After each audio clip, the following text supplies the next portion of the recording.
नमस्कार और the deep dive में आपका स्वागत है। आज हम भारत के राजनीतिक ढांचे के दो सबसे शक्तिशाली लेकिन शायद सबसे ज्यादा गलत समझे जाने वाले पदों की पड़ताल कर रहे हैं, राष्ट्रपति और राज्यपाल।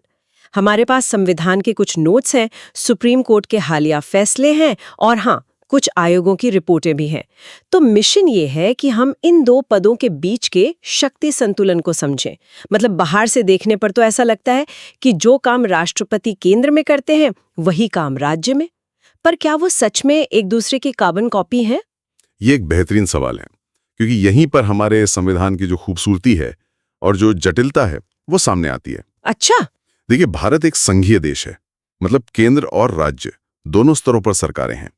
राष्ट्रपति पूरे देश के संवैधानिक प्रमुख हैं और राज्यपाल राज्य के, पर उनकी भूमिका सिर्फ प्रतीकात्मक नहीं है। उनके बीच जो छोटे छोटे अंतर हैं वही असल में केंद्र राज्य संबंधों की पूरी राजनीति को तय करते हैं। तो चलिए केंद्र से ही शुरू करते हैं। राष्ट्रपति। संविधान का अनुच्छेद 52 कहता है कि भारत का एक राष्ट्रपति होगा। ठीक है। लेकिन अनुच्छेद 53 कहता है कि देश की सारी कार्यकारी शक्ति राष्ट्रपति में है। जी।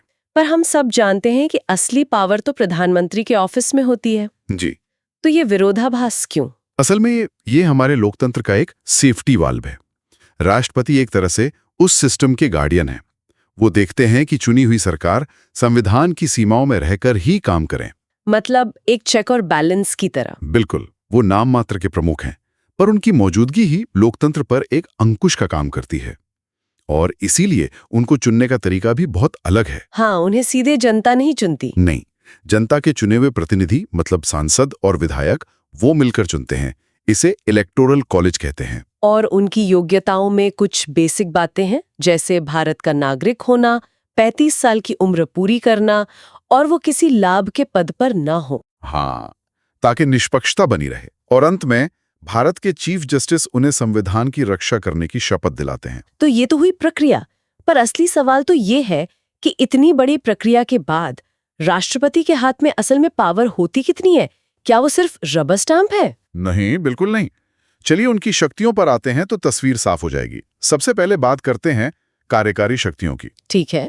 सबसे बड़ी शक्ति है नियुक्तियां करने की। प्रधानमंत्री की नियुक्ति राष्ट्रपति ही करते हैं, फिर प्रधानमंत्री की सलाह पर बाकी मंत्रियों की। और बाकी बड़े पदों की भी? हाँ, देश की सभी बड़ी संवैधानिक संस्थाओं के प्रमुखों को राष्ट्रपति ही नियुक्त करते हैं, जैसे सीएजी जो सरकार के खर्चों पर नजर रखता है, चुनाव आयुक्त, यूपीएससी के चेयरमैन। बिल्कुल। और राज्यों के राज्यपाल भी। एक तरह से देश की पूरी टॉप ब्यूरोक्रेसी की चाबी उनके हाथ में होती है। ये तो बहुत बड़ी जिम्मेदारी है। अच्छा, अब आते हैं उनकी विधायी शक्तियों पर, मतलब कानून बनाने से जुड़ी ताकत। जी। संसद का सत्र बुलाना, उसे खत्म करना और जरूरत पड़ने पर लोकसभा को भंग करके नए चुनाव का रास्ता साफ करना, ये सब उनके अधिकार में है। पर यहाँ सबसे दिलचस्प है उनकी वीटो शक्ति, है ना? हाँ, बिल्कुल। जब कोई बिल संसद के दोनों सदनों से पास होकर उनके पास आता है तो वो महज एक पोस्ट ऑफिस नहीं है। उनके पास कुछ विकल्प होते हैं। इसे ही वीटो पावर कहते हैं। और इसके 3 प्रकार है, सही कहा? हाँ, आप कह सकते हैं कि इसके 3 फ्लेवर हैं। 3 फ्लेवर, ये दिलचस्प है, बताइए। पहला है एब्सोल्यूट वीटो, मतलब सीधा सीधा ना। राष्ट्रपति बिल को देखकर कह सकते हैं ये कानून नहीं बनेगा, और बात वहीं खत्म। एक फाइनल रेड कार्ड की तरह। सही समझे। हालांकि ऐसा बहुत ही कम होता है। और दूसरा है सस्पेंसिव वीटो। इसमें राष्ट्रपति बिल को एक बार फिर से सोचने के लिए संसद को वापस भेज सकते हैं, कुछ सुझावों के साथ। हाँ, कुछ सुझावों के साथ।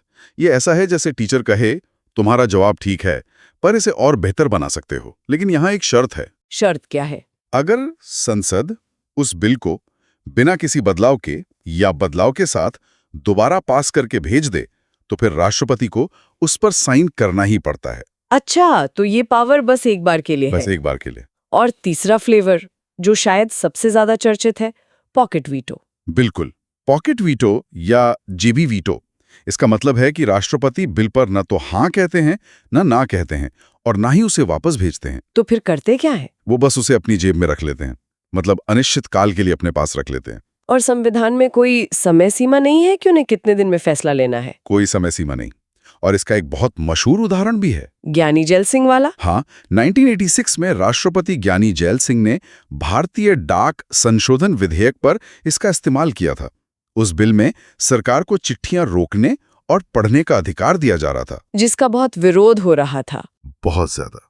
तो ज्ञानी जैल सिंह ने उस बिल पर कोई फैसला ही नहीं लिया और वो बिल कभी कानून नहीं बन पाया।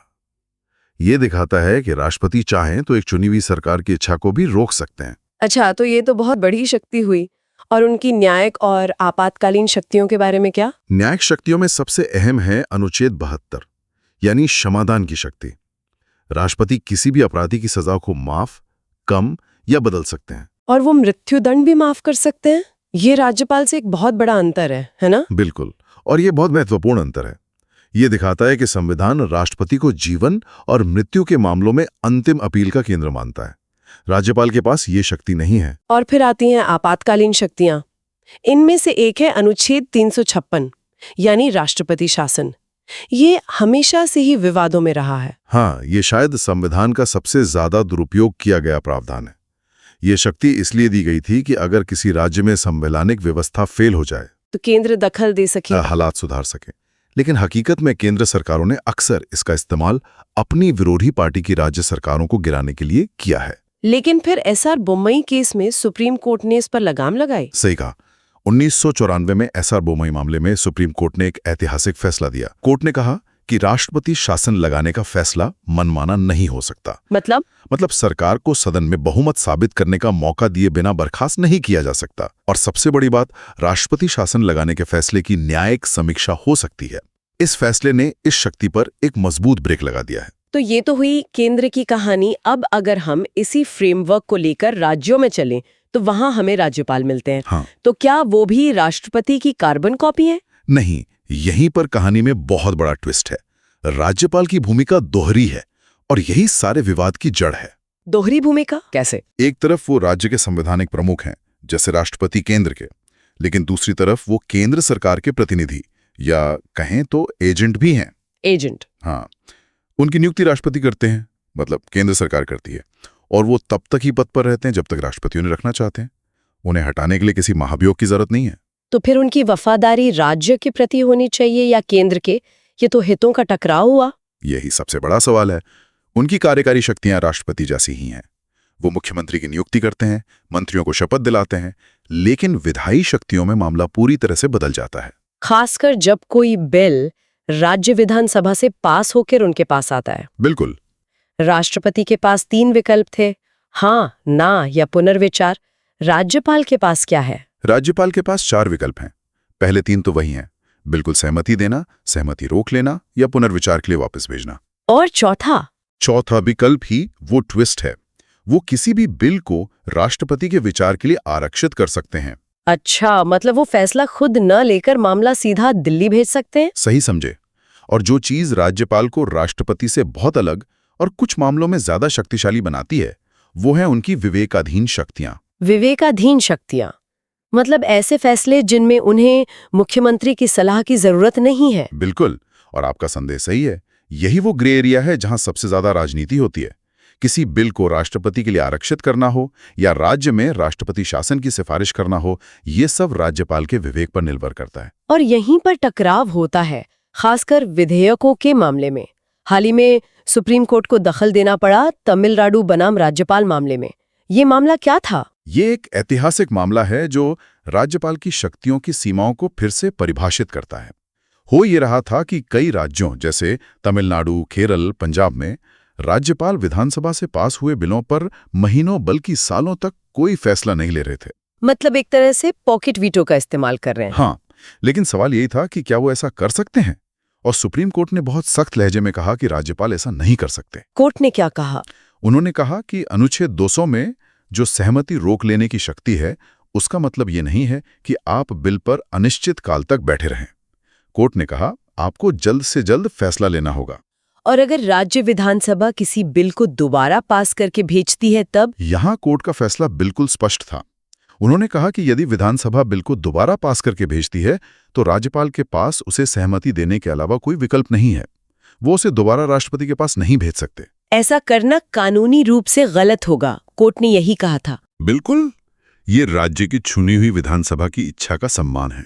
और जो बिल राष्ट्रपति के लिए आरक्षित किए जाते हैं उनके बारे में क्या उन पर कोई समय सीमा है? उस पर भी कोर्ट ने सरकारिया और पूंजी आयोगों की सिफारिशों का हवाला दिया।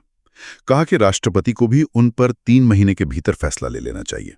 हालांकि एक सुझाव है, लेकिन यहाँ एक और दिलचस्प पेंच है। वो क्या? अनुच्छेद 201 के अनुसार जब कोई राज्य का बिल राष्ट्रपति के पास आता है तो वो या तो सहमति दे सकते हैं या रोक सकते हैं। लेकिन, और ये बहुत बड़ा लेकिन है, अगर राज्य विधानसभा उस बिल को दोबारा पास करके राष्ट्रपति के पास भेजें तो तब भी राष्ट्रपति उस पर सहमति देने के लिए बाध्य नहीं है। केंद्र के बिल पर वो बाध्य थे, पर राज्य के बिल पर नहीं। ये दोहरा मापदंड क्यों? इसके पीछे तर्क ये है कि राज्यपाल किसी बिल को राष्ट्रपति के लिए तभी आरक्षित करते हैं जब मामला असाधारण हो, जैसे अगर कोई राज्य का कानून राष्ट्रीय सुरक्षा के लिए खतरा हो या किसी केंद्रीय कानून के खिलाफ हो। ऐसे में अंतिम फैसला केंद्र के पास रखा गया है। तो ये साफ है कि राज्यपाल की भूमिका अक्सर विवादों में क्यों रहती है। उन पर बार बार केंद्र के एजेंट के रूप में काम करने का आरोप लगता है। हाँ, और इसी वजह से दशकों से इस पद में सुधार की मांग हो रही है। समय समय पर कई आयोगों ने सिफारिशें दी हैं, सरकारिया आयोग से लेकर पूंजी आयोग तक। क्या थीं कुछ मुख्य सिफारिशें? सरकारिया आयोग ने 1988 में कहा था कि राज्यपाल की नियुक्ति से पहले संबंधित राज्य के मुख्यमंत्री से सलाह मशवरा जरूर किया जाना चाहिए, ताकि टकराव की स्थिति न बने। बिल्कुल। फिर पूंजी आयोग ने 2010 में सुझाव दिया कि राज्यपाल द्वारा बिलों पर फैसला लेने के लिए 6 महीने की एक समय सीमा तय होनी चाहिए, ताकि वो अनिश्चित काल तक उन्हें लटका न सकें। सही।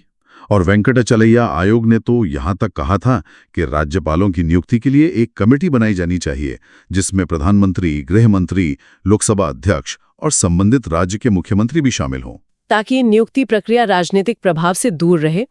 पर ये सिफारिशें आज भी कागजों पर ही हैं। विडंबना यही है, कोई भी केंद्र सरकार राज्यपाल के पद पर अपना नियंत्रण खोना नहीं चाहती। तो आज की हमारी चर्चा से ये साफ है कि राष्ट्रपति और राज्यपाल की भूमिकाएं हमारे संवैधानिक ढांचे में कितनी महत्वपूर्ण और जटिल हैं। हाँ, क्षमादान, सैन्य और आपातकालीन शक्तियों में तो स्पष्ट अंतर है, लेकिन असली खेल विवेकाधीन शक्तियों और विधेयकों पर उनकी भूमिका में है। बिल्कुल।